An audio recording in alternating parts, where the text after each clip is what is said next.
அப்பா வயதாகிவிட்டார். நடந்து செல்லும்போது சுவரின் ஆதரவை பெறுவார். இதன் விளைவாக அவர் தொட்ட இடமெல்லாம் சுவர்கள் நிறமாற்றம் அடைந்து சுவர்களில் அவருடைய கைரேகைகள் பதிந்தன. என் மனைவி இதை கண்டுபிடித்து அழுக்காக தெரிந்த சுவர்களைப் பற்றி அடிக்கடி புகார் கூறிக்கொண்டே இருந்தார்.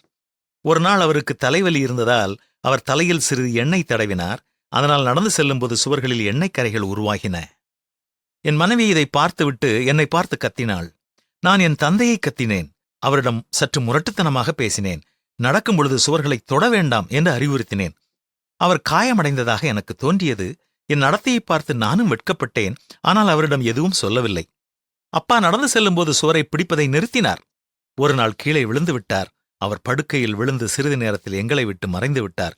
என் மனதில் ஒரு குற்ற உணர்வு ஏற்பட்டது. சிறிது நேரத்திற்கு பிறகு எங்கள் வீட்டிற்கு வண்ணம் தீட்ட விரும்பினோம். வேலையாட்கள் வந்தபோது தன்னுடைய தாத்தாவை மிகவும் நேசித்த என்னுடைய மகன் தந்தையின் கைரேகைகளை சுத்தம் செய்து அந்த பகுதிகளில் வண்ணம் பூச அனுமதிக்கவில்லை. சிறுவனின் உணர்வுகளை புரிந்து கொண்ட அவர்கள் என் தந்தையின் கைரேகைகளை அகற்ற மாட்டோம் என்றும், இந்த அடையாளங்களை சுற்றி ஒரு அழகான வட்டத்தை வரைந்து ஒரு தனித்துவமான வடிவமைப்பை உருவாக்குவோம் என்றும் உறுதியளித்தனர். அதன் பிறகு இது தொடர்ந்தது. அந்த அச்சுகள் எங்கள் வீட்டின் ஒரு பகுதியாக மாறியது. எங்கள் வீட்டிற்கு வருகை தரும் ஒவ்வொருவரும் எங்கள் தனித்துவமான வடிவமைப்பை பாராட்டினர். காலப்போக்கில் நானும் வயதாகிவிட்டேன். இப்பொழுது நடக்க எனக்கு சுவரின் ஆதரவு தேவைப்பட்டது.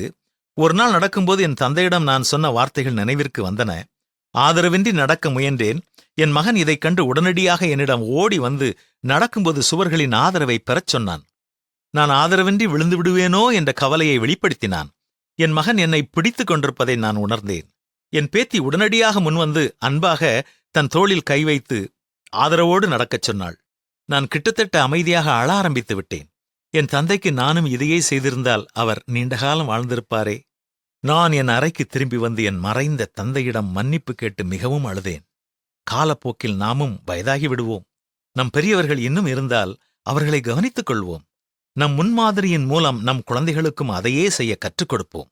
பூமியில் உன் வாழ்நாள் நீடித்திருப்பதற்கு உன் தகப்பனையும் உன் தாயையும் கனம் பண்ணுவாயாக என்பதே வாக்குத்தத்தமுள்ள முதலாவது கட்டளை. என்ன, பின்பற்றுவோமா?